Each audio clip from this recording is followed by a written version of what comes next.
স্বাগত জানাচ্ছি ত্রয়োদশ জাতীয় সংসদ নির্বাচন এবং গণভোট নিয়ে বাংলাভিশনের 4 দিনের বিশেষ আয়োজন বিআরবি কেবলস নিবেদিত election express powered by BRB hospitals limited অনুষ্ঠানে সাথে আছে তাইমুর রশিদ। আমার সাথে এই বেলায় আলোচনার জন্য স্টুডিওতে উপস্থিত আছেন ঢাকা বিশ্ববিদ্যালয়ের কলা অনুষদের ডিন অধ্যাপক এম সিদ্দিকুর রহমান খান, আছেন মানবাধিকার কর্মী রিনা খান।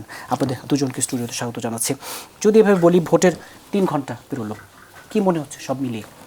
ভোট উৎসব শব্দটা দিয়ে একটা জিনিস উৎসব আমি এভাবে দেখি যে দীর্ঘদিন পর একটা মানুষ তার গণতান্ত্রিক অধিকারের জন্য লড়াই করে যে ভোট প্রয়োগ করছে, এটা একটা বড় উৎসব। আর আরেকটা উৎসব হচ্ছে এটা যে মানুষের মধ্যে যারা নতুন সবেমাত্র ভোট দেওয়ার যে তরুণ বা যারা নতুন দিবে ভোট প্রথম তাদের তো উৎসবটা এই কারণে যে তারা কিভাবে ভোট প্রয়োগ করতে জানে না। তাদের সাথে আমি কথা বলেছি, তারা দেখেছে যে অনেক উৎসাহিত তারা দেওয়ার জন্য, ওই হিসাবে উৎসব।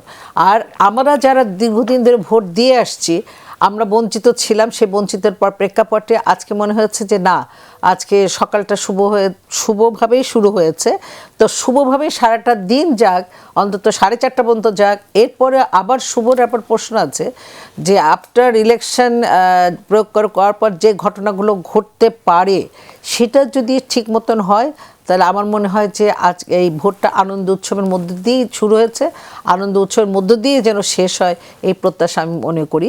তবে এখন পর্যন্ত সেটা একটা ভালো দিক, ভালো অবস্থানে অবস্থান করছে বলে আমি মনে করি। আপনারা যারা মূলত মানবাধিকার পরিস্থিতি দেখেন, ভোট দেখেন, তারা কিন্তু এই কথাটা সবসময় বলেন। আমি ওই জায়গাটা যেতাম যে ভোটের দিনটা শুধু গুরুত্বপূর্ণ না, ভোটের আগের পরিস্থিতি, নির্বাচনের দিনটা এবং বিশেষ করে ভোট পরবর্তী ফলাফল যাই হোক, এই জায়গাটিতে এখন যে 3 ঘন্টা বলা হয় যে মর্নিং শোজ দ্য ডেজ, আশাবাদী কিনা যে সবসময় যে সকালের সূর্যটা দেখলেই সব কিছু হয়ে যায় তা না, কিন্তু কারণ মাঝে মাঝে মেঘ হঠাৎ করেও আসতে পারে এবং সেটা সর্বক্ষেত্রে সব কিছু আবহাওয়ার মধ্যে দিয়ে হয় তা না।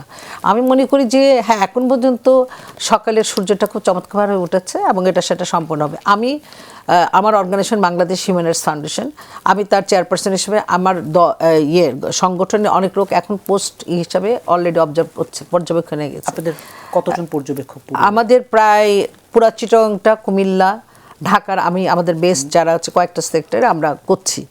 আমাদের 2টা কারণে এখানে করা, একটা হচ্ছে যে আমরা করেছি প্রাক হিসেবে এইভাবে দেখতে পারেন যে আসলে ভোটের আগে কি ঘটে। ভোট তো 2 ভাবে হয়, ভোটের দিনটা সব কিছু না। ভোটের আগে টাকা দেওয়া হয়, ভোটের আগে প্রস্তুতি না হয়, যদি গন্ডগোল হয় ঝুঁকিপূর্ণ জায়গায়, তাহলে সেই ঝুঁকিপূর্ণ জায়গাগুলোতে যারা যে দলই থাকুক তারা প্রস্তুতি গ্রহণ করে এভাবে যে যদি কেউ আঘাত করে বা কেউ যদি ভোট কারচুপি করে তাহলে কীভাবে সেটাকে ঠেকানো যাবে। আবার এভাবে প্রস্তুতি গ্রহণ করে যে আপনার ধরেন অস্ত্রশস্ত্র 2 রকম আছে, একটা হচ্ছে দেশীয় অস্ত্র আর একটা হচ্ছে লাঠির থেকে এখন চলে গেছে বাঁশের দিকে। আমি নিজে কয়েকটা জায়গা সেন্টারের কাছাকাছি জায়গায় ঘুরেছি, লোকজন আমাকে কয়েক জায়গায় বলেছে যে এখানে বাঁশের যে জায়গাগুলো আছে, বাঁশের থেকে চিকন এবং কুঞ্চি থেকে একটু মোটা ধরনের একটা বের হয়, তারা ওগুলাকে কেটে কেটে রাখছে ঘরের ভিতর সেন্টারের কাছাকাছি যাতে এটা বাধা থাকে। তো এই যে প্রস্তুতিকালীন একটা চিন্তা ভাবনা, এটাও কিন্তু একটা ক্রাইম যে তারা আগের থেকেই চিন্তা করে নিচ্ছে যে কিছু একটা ঘটবে এবং ঘটার জন্য আমাদের প্রস্তুতি নিতে হবে, সেটা কিন্তু আছে। আবার একই সঙ্গে আমরা দেখেছি যে কতগুলো ঝুঁকিপূর্ণ জায়গা আছে যেটাতে আমরা সুপারিশ করেছি আমাদের দিক থেকে যে সেই দুর্গম জায়গাগুলোতে, বিশেষ করে পাহাড় এলাকা যেগুলো আছে বা আমাদের চিটংয়ে যে বেশ কতগুলো জায়গা আছে একদম অনেক দূরের চর এলাকা আছে, সেখানে যেন স্থায়ী একটা ক্যাম্প থাকে। শুধু আপনার স্ট্রাইক ফোর্স যদি খালি ঘুরে তাহলে হবে না, আপনার এক জায়গার থেকে আরেক জায়গায় যাওয়ার যে রাস্তাটা, আমি জানি না আপনাদের সবার যাওয়ার সেই সুযোগটা হয়েছে কিনা, খুব ন্যারো একটা জায়গা থাকে, রাস্তা থাকে, গ্রামে পাকাই রাস্তা কিন্তু এত ন্যারো, এত জিগজ্যাগ করে যায়, তো সময় লাগে এবং তাৎক্ষণিক সেখানে পৌঁছানোর কথা না। তাহলে এমন জায়গায় একটা স্থায়ী ক্যাম্প থাকা উচিত আইন শৃঙ্খলার, যে সেখান থেকে যেন তারা দ্রুত ওখানে যেতে পারে এবং ওখান থেকে যেন স্ট্রাইকিং ফোর্সকে যেন কাছে টানতে পারে, মানে সব দিক থেকে তারা যেন মোকাবেলা করতে পারে। এরকম ব্যবস্থা আছে, করেছে কিনা আমি জানি না, যদি করে থাকে ভালো, না করে থাকলে ইমিডিয়েট এখনো করা যায় সেই ব্যবস্থা করতে। ভোটের আরও পরিস্থিতি না আপনার আরও মূল্যায়ন জানবো। ঢাকা বিশ্ববিদ্যালয়ের কলা অনুষদের ডিন অধ্যাপক এম সিদ্দিকুর রহমান খান, একই প্রশ্ন দিয়ে আলোচনাটা শুরু করতে চাই যে ভোট উৎসবের 3 ঘন্টা প্লাস কি মনে হচ্ছে? আপনিও তো ভোট দিয়ে এসছেন। জি, ধন্যবাদ আপনাকে এবং আপা আমাদের সাথে আছে, আপাকে শুভেচ্ছা জানাচ্ছি। এবং আজকে যারা এই ভোট যুদ্ধে আপনার ভাষায় যেটি উৎসব, এই ভোট উৎসবে যারা অংশগ্রহণ করছে দেশবাসী, তাদেরকেও শুভেচ্ছা জানাচ্ছি। আসলে এই নির্বাচনটা তো আমাদের সকলের জন্যই বহুল প্রতীক্ষিত একটা নির্বাচন। আমরা যে প্রায় 1.5 যুগ বাংলাদেশ থেকে মানুষের যে নির্বাচনী আমেজ নিয়ে বাংলাদেশে নির্বাচন অনুষ্ঠিত হয় সেটা আমরা ভুলতে বসেছিলাম, এবং মানুষের যে গণতান্ত্রিক অধিকার প্রয়োগের যে একটা সাংবিধানিক আমার যে একটা অধিকার আছে সেটাও কিন্তু এই দেশের মানুষ প্রায় ভুলতে বসেছিল। তো এরকম একটা অবস্থায় একটা ছাত্র জনতার রক্তাক্ত অভ্যুত্থানের মধ্য দিয়ে বাংলাদেশের যে গণতান্ত্রিক অগ্রযাত্রা শুরু হয়েছে সেইটার মধ্যে এই নির্বাচনটা কিন্তু খুবই তাৎপর্যপূর্ণ। সেই কারণে এই নির্বাচনেরকে নিয়ে মানুষের প্রত্যাশা আছে, একই সাথে কিছু আশঙ্কা ছিল, ঔৎসুক্য ছিল, সব কিছু মিলিয়েই আজকের 12 তারিখে এই নির্বাচনটি অনুষ্ঠিত হলো।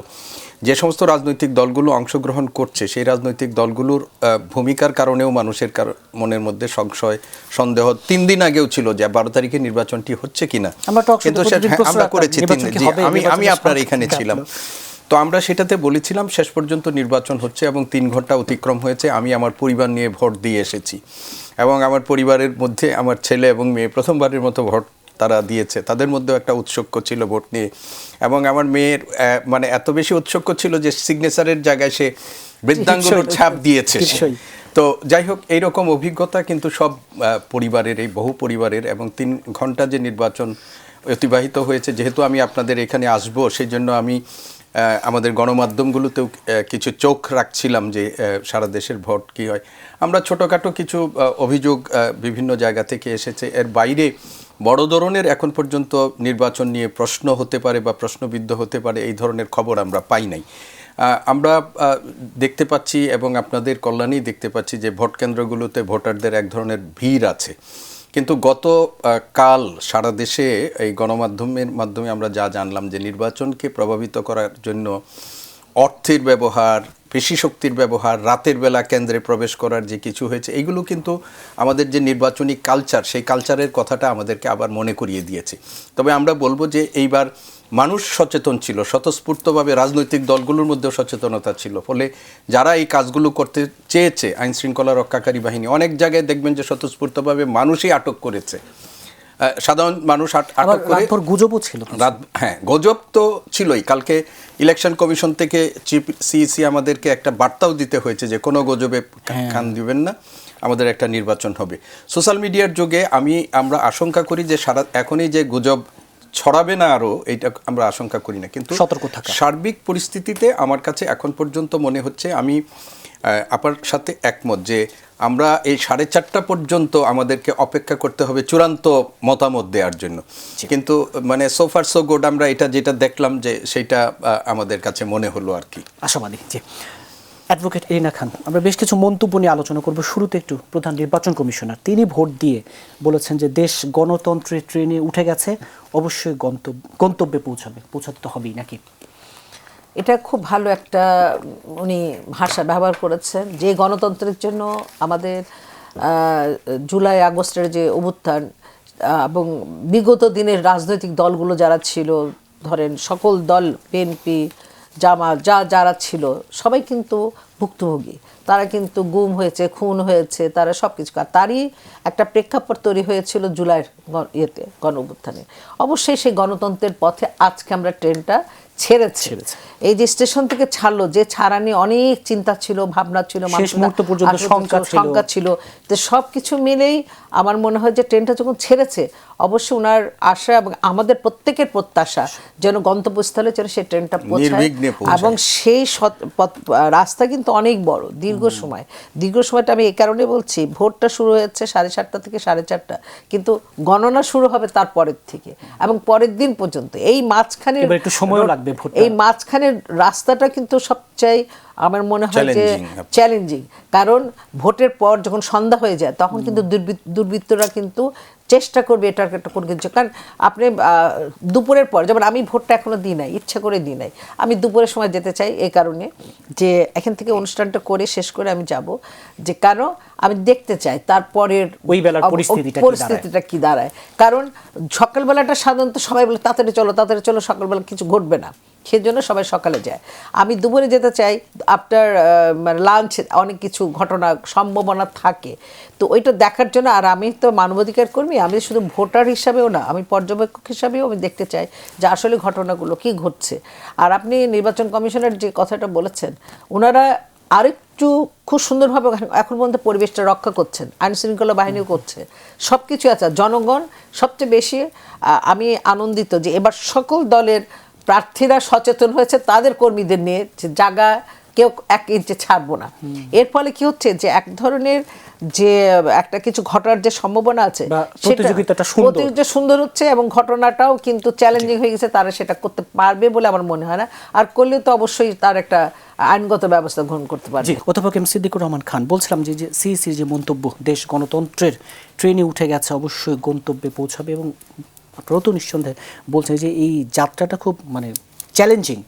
এই চ্যালেঞ্জটা উত্তরণ আসলে কতটা? দেখুন, আসলে এই নির্বাচনের আয়োজন, ধরেন 12 তারিখে নির্বাচন, একই দিনে গণভোট এবং জাতীয় সংসদ নির্বাচন, প্রত্যেকটাই কিন্তু চ্যালেঞ্জ ছিল। সরকারের জন্য চ্যালেঞ্জ ছিল, ইলেকশন কমিশনের জন্য চ্যালেঞ্জ ছিল। কেননা রাজনীতিতে এইবার যারা নির্বাচনে অংশগ্রহণ করেছে সেখানে যারা আমরা অন্ততপক্ষে ভোটের মাঠে শক্তিশালী রাজনৈতিক দল বলে মনে করি, এরা অনেকেই কিন্তু এই 12 তারিখের নির্বাচন হবে বা একই দিনের নির্বাচন হবে, পিআর পদ্ধতি নিয়ে অনেক ধরনের একটা পরিস্থিতি তৈরি করেছিল। সরকার এবং নির্বাচন কমিশনের দৃঢ়তার কারণে সেই সংকট থেকে উত্তরণের মধ্য দিয়ে আমাদের নির্বাচনটা 12 ফেব্রুয়ারি নির্ধারণ হলো। তারপরেও কিন্তু এত সহজ ছিল না এই পথটা।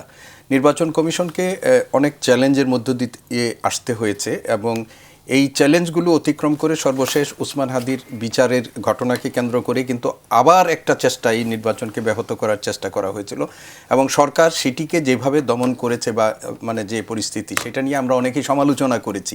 কিন্তু এর বাইরে কিন্তু বোধহয় এই নির্বাচনটা আজকে অনুষ্ঠানের জন্য আর কোনো বিকল্প বিকল্পই ছিল না। ফলে এই চ্যালেঞ্জগুলো অতিক্রম করে আজকে নির্বাচন শুরু হয়েছে, এবং আপা যেটি বলেছেন এবং ওনার যে দীর্ঘদিনের অভিজ্ঞতা এবং উনি নির্বাচন যে পর্যবেক্ষণ করেন, সত্যিই বলেছেন। এবং আমি এটা মনে করি যে ভোটটা শুধুমাত্র হয়ে যাওয়াটাই শেষ না, আপনি কাউন্টিং থেকে ফলাফল পর্যন্ত এবং ফলাফল প্রকাশের পর মানে যারা বিজয়ী হবে এবং যারা বিজিত হবে তাদের প্রতিক্রিয়া, সব কিছু মিলিয়ে কিন্তু আরও চ্যালেঞ্জ আছে। তবে যেহেতু আমি ব্যক্তিগতভাবে আশাবাদী মানুষ, আর এই পর্যন্ত যে চ্যালেঞ্জগুলো মোকাবেলা করে আজকে নির্বাচনে আমরা ভোটাধিকার প্রয়োগ করতে পেরেছি পর্যন্ত আসছে, আমরা আশা করি সেই বাকি যে চ্যালেঞ্জগুলো, সেই চ্যালেঞ্জগুলো ওভারকাম করা সম্ভব। এই জায়গায় প্রত্যেকের রাজনৈতিক দল বলি, নাগরিক বলি, প্রত্যেকের দায়িত্বশীল ভূমিকা। দেখেন, এইবার শুধু রাজনৈতিক দল না, নাগরিকরাও কিন্তু এক ধরনের দায়িত্বশীল ভূমিকা পালন করেছে। আপনি বাংলাদেশের রাজনীতিতে দেখবেন, ইলেকশনের সংস্কৃতি যদি আমরা দেখি, 73 সালে আওয়ামী লীগ জানতো যে তারা নিশ্চিতভাবে বিজয়ী হবে, তারপরেও কিন্তু বাংলাদেশে অসংখ্য ইলেকশনের ক্ষেত্রে অসংখ্য ঘটনা, অনাকাঙ্ক্ষিত ঘটনা ঘটেছে, ইয়া পর্যন্ত নেওয়া হয়েছে। কিন্তু এইবার যে আপনি রাজনৈতিক সহিংসতার পরিমাণ তুলনামূলকভাবে কম, আমরা একটাও চাই না, তো সেই তুলনামূলকভাবে কম হওয়ার একটা অন্যতম কারণ হচ্ছে রাজনৈতিক দলগুলো দায়িত্বশীল আচরণ করেছে, এবং একই সাথে নাগরিকরাও কিন্তু এক ধরনের দায়িত্বশীল আচরণ করেছে, এবং এই দায়িত্বশীল ভূমিকা শেষ পর্যন্ত থাকবে বলে আমি মনে করি।